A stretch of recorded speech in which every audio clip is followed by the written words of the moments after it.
The second principle of treatment is kill the cause of the disease. Means exactly because of what kind of microbes, because of what kind of pathogen the particular disease has caused, right? So that we should take care that if the disease has caused, then we should reach the root cause of the disease. We should kill the microbes which is cause the disease. So this is the second type of the treatment, that is kill the cause of the disease. See here, principles of treatment in that we have seen, which the first type is which we can reduce the effects of the disease. So what techniques we can follow to reduce the effects of the particular disease? Bed rest the person can take. If the person is suffering from, just now I gave example of a food poison, if the person is suffering from the food poisoning and extreme stomach ache the person is suffering from, or vomiting the person is suffering from, or diarrhea the person is suffering from, so because of these symptoms the person cannot do its regular work or regular course the person cannot do. So what the person can do, or how the person can get little relief for short period of time? So here are two things through that the person may get the little bit person may feel better, even the disease is suffering from, or the person is suffering from a particular disease. So what are those ways? The first way is bed rest or medicines. If the person would take the bed rest, because whenever we are sleeping we feel better only, so bed rest can reduce the symptom of the disease, as well as medicines. The medicines which are on what, not on the pathogen, it is we are not reaching to the root cause of the disease. The because of that pathogen, whatever the symptoms are arises, such as vomiting and diarrhea, on that we are taking the treatment, on that we are taking the medicine, and those symptoms can be reduced because of this, because of it can be the way of the treatment. For example, fever, pain, loose motion, we can treat little bit, okay, little bit we can treat. We are not taking action on the pathogens which have caused the disease, but this method will not make pathogens go away. That only I said since long back. This method will reduce the pain, reduce the loose motion, or may reduce the stomach ache or diarrhea, but it will not kill the microorganisms or the pathogen. Because of it you have got the disease. So students, we will forget about the first way, or little bit first aid we will take, we will use that method. Okay, we may use that method to as a first aid, and so that we will go ahead or for the second type, that is kill the cause of the disease.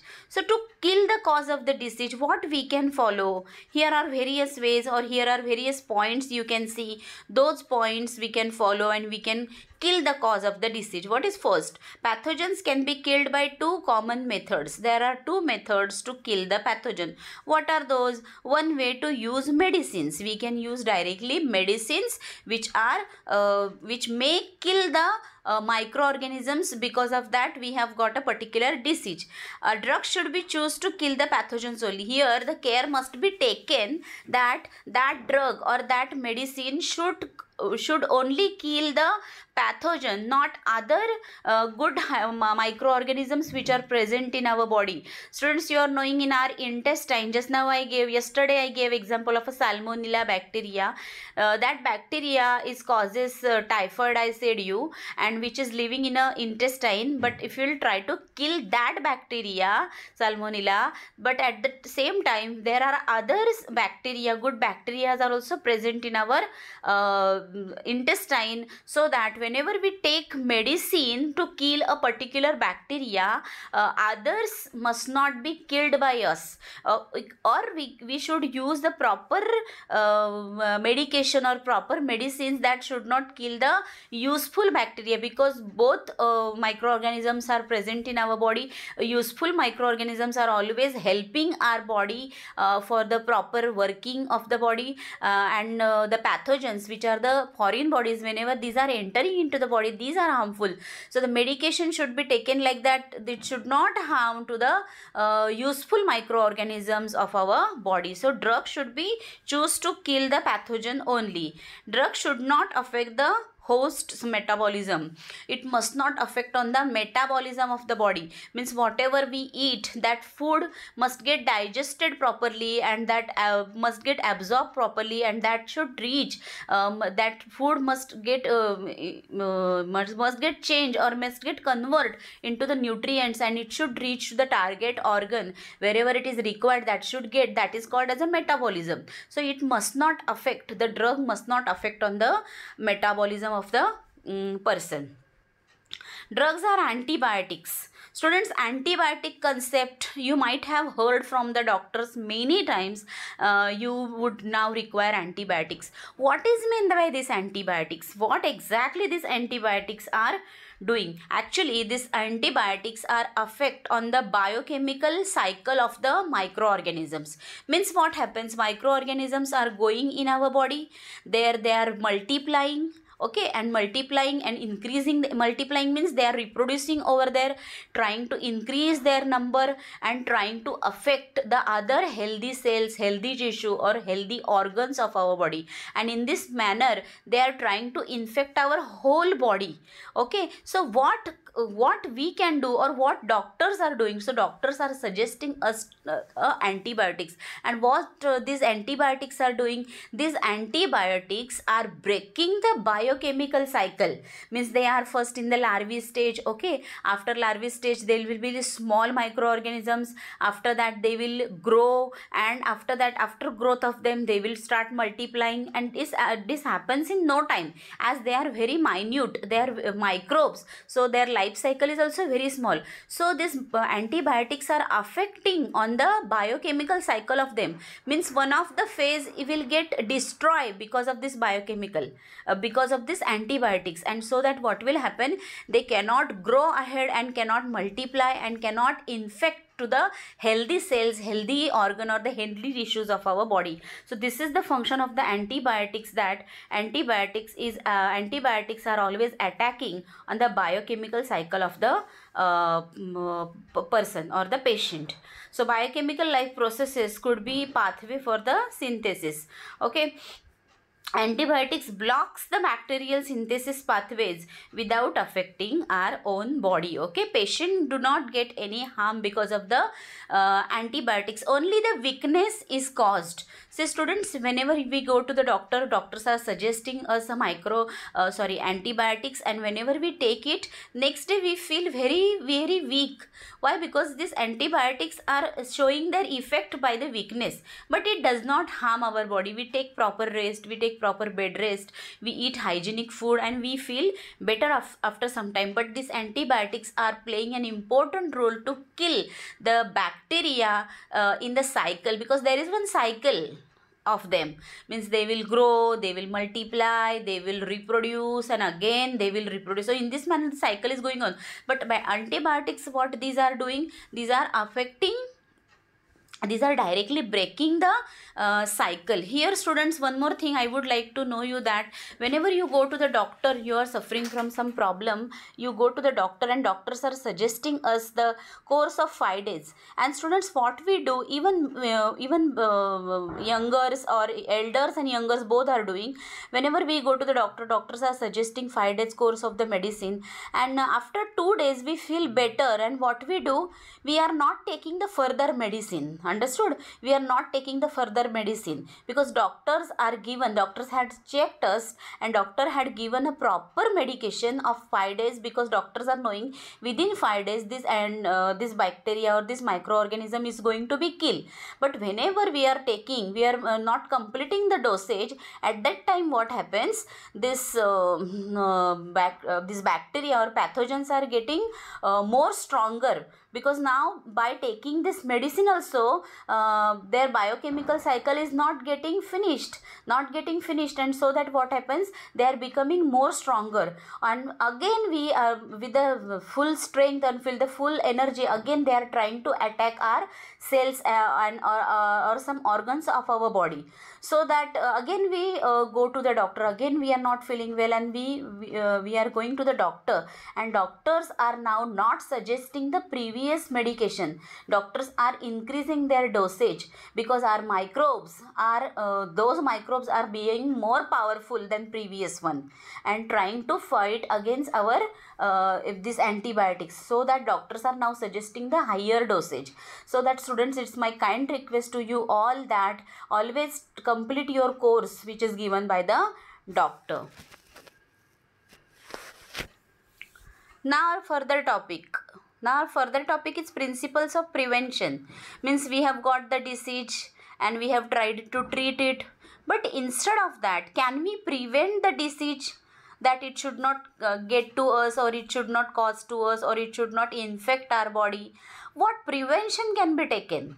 So we can take few prevention students to avoid to get the entry of the microbes in our body and to get manifest that particular disease or particular microorganisms in our body. So what are those things we can follow to prevent the diseases? Okay, so here we will go. Three limitations are confronted while treating an infectious diseases. In some cases, 100% recovery is not possible because of the damaged organ. See, students, sometimes what happens, whenever the disease is moving for the long, we have seen all chronic, acute type of diseases. So in some cases, 100% recovery is not possible because of the damaged organ. During treatment, patient is likely to be bedridden for some time. See, 100% recovery is not possible, and while being recovered, the person, whenever is being recovered, that time the person may bedridden, means person has to take a proper rest, and so that only the person can be cured. Patients become a medium for spread of the infection on during treatment, and such person may infect to other persons also. Okay, there are three things, students. See, first is what?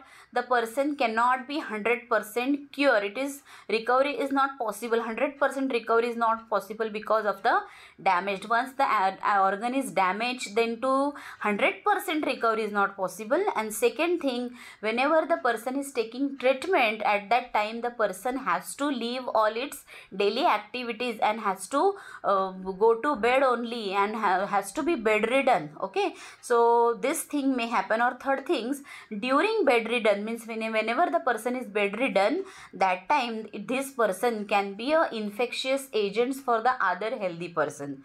So these are the things of the prevention. This leads to above difficulties, and so that instead of treating it, instead of giving a proper treatment, instead of that, if there would be prevention, then prevention is better than cure. It is been always said that prevention is always better than cure. So what are the general ways of prevention, students? See, there are general ways of the prevention. Public hygiene is one basic key to the prevention. Means whenever we are being in a society, okay, at that time hygiene should be maintained by all the people of the society, and that is called as a public hygiene. So how can we maintain that public hygiene, or how can we prevent the disease by maintaining the public hygiene? So thus following practices are adapted. We can take a care during these following practices to avoid exposure to airborne microbes, adopt living crowded condition. Okay, means whenever there would be any crowd, we must not go over there, or we try to prevent to go. We try to prevent to go into the crowded area, because crowded area can be the platform to have a disease. So that we should avoid the exposure of airborne microbes, adopt living crowded condition. Second is to avoid exposure waterborne microbes. Safe, we should drink a proper clean water. Okay, clear water we must be drinking, so that we can prevent the diseases. We should not go to the public places which are crowded. We should drink clean water. We must not drink any contaminated water which can cause any disease. And third, to avoid vector-borne infections, clean environment is required. Okay, wherever we are living in a house or our home or in an office or wherever we are working, that things or that offices or our home must be very very clean. Every person of our house must take care of the cleanliness of the house, because it is said by someone that cleanliness is next to godliness. So that cleanliness is really, students, very important. The personal physical hygiene, at the same time the hygiene of the family is depend on the cleanliness of the home. So these are the general ways of the prevention. First is try to avoid to go to the public places which are overcrowded. Second is the clean, you try to consume the clean safe drinking water. And third, keep our environment very very clean. Then second, specific ways of prevention. These are the general ways, means everybody has to follow. What are the specific ways of prevention? With the help of a strong immune system, and one can get a strong immune system by proper diet, proper exercise, meditation, and all other practice. If you will try to follow, then we can be healthy. So strong immune system, the person or the one individual can be acquired by having a proper diet, proper meditation, and proper exercise. Second, immune system is defense system of our body, that we are knowing. Immune system means what? Immune system means WBCs, and these WBCs are never allowing the entry of any foreign particle or foreign body in our body. It is trying to fight to that particular microbes and trying to keep it away. So immune system can be powerful if we have a proper diet, proper exercise.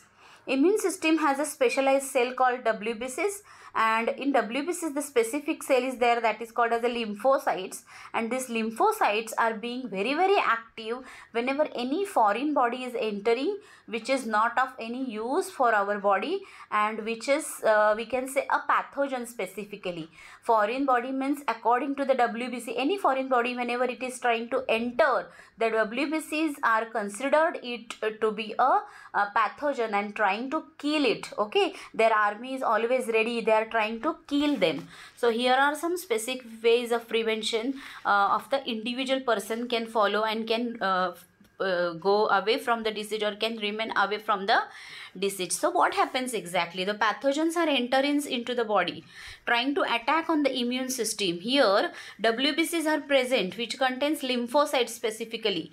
These lymphocytes are getting active. Okay, whenever WBCs in lymphocytes present in the WBCs are present, that time against the pathogen, this our army, that is WBCs, are fighting against it and trying to keep it away, and the person is being very very healthy. So these things happens whenever any foreign body enters in our body. So mechanism of immune system. How can one increase immunity? Immune cells manage to kill off the infection long before it assumes major properties. Okay, immunity system is never waiting that all foreign particles or many pathogens would enter and then I shall try to fight to them. The immune system is never working, or WBCs or specifically lymphocytes are never waiting that all the microbes would come and that time only I will fight. It's not lazy. Whenever any foreign particle or any pathogen is entering, the immune system is automatically and immediately trying to keep that pathogen away from the body. If number of infecting microbes is controlled, the manufacture of the disease will be minimum. Okay, manifestation of the disease will be minimum. If the immune system is working very powerfully, then the manifestation of the disease means the organ or any cell or any tissue will not be targeted by the pathogens. Before it only the immune system would work, or our WBCs would work and will keep it away the pathogen or the microorganism. Lack of success of the immune system leads to infection. If unfortunately our immunity system or WBCs are unable to fight to the pathogen, then pathogen may be the winner, and pathogen after being a winner, the pathogen can be a infectious agent and it may harm the particular cell, organ or the tissue. So sufficient nourishment and the food is required for the good immunity system. That already I said you, balanced diet, proper exercise and meditation is very, very essential to make our immunity system very powerful, because by being as if we'll have a proper and the strong immunity system will keep away to many diseases.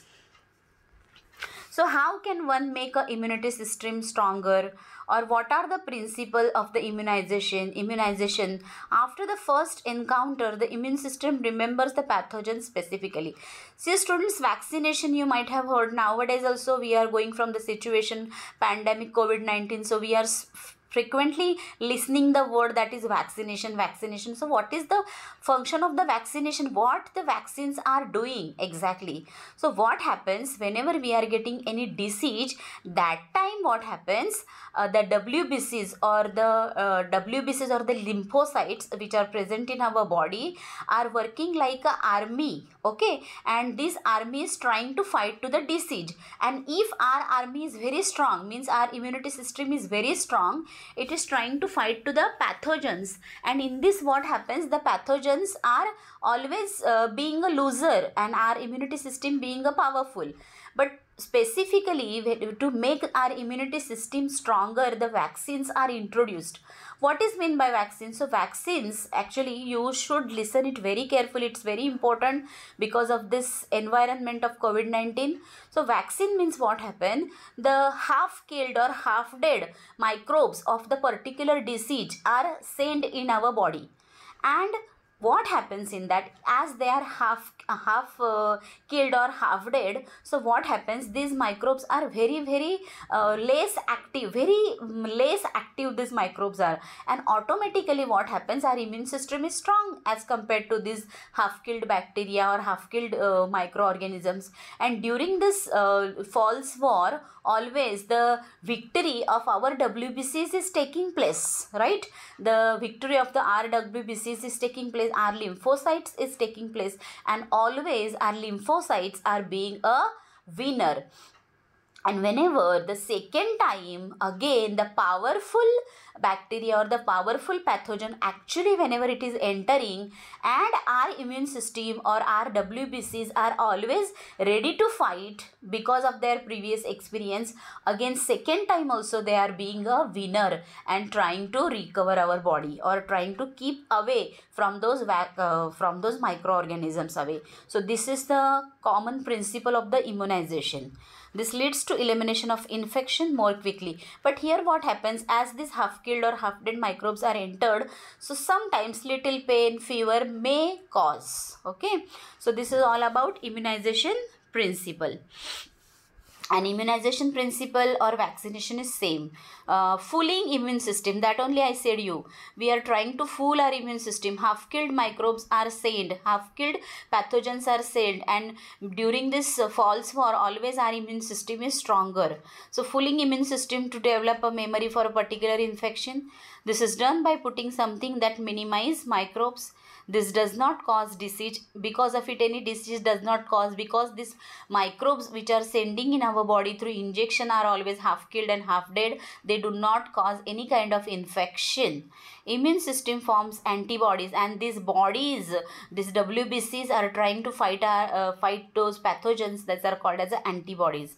Therefore, during second encounter, body recognize pathogens. Body or our WBCs are always strong. The army is very ready. It is always trying to fight to those upcoming microbes which are entering into the body because of the previous experience. Thus destroy it before it can spread diseases. Examples are tetanus, diphtheria, whooping cough and measles. So this is all about the immunization or the vaccination. So students, here we have completed our whole lesson, that is why do we fall ill. Thank you very much.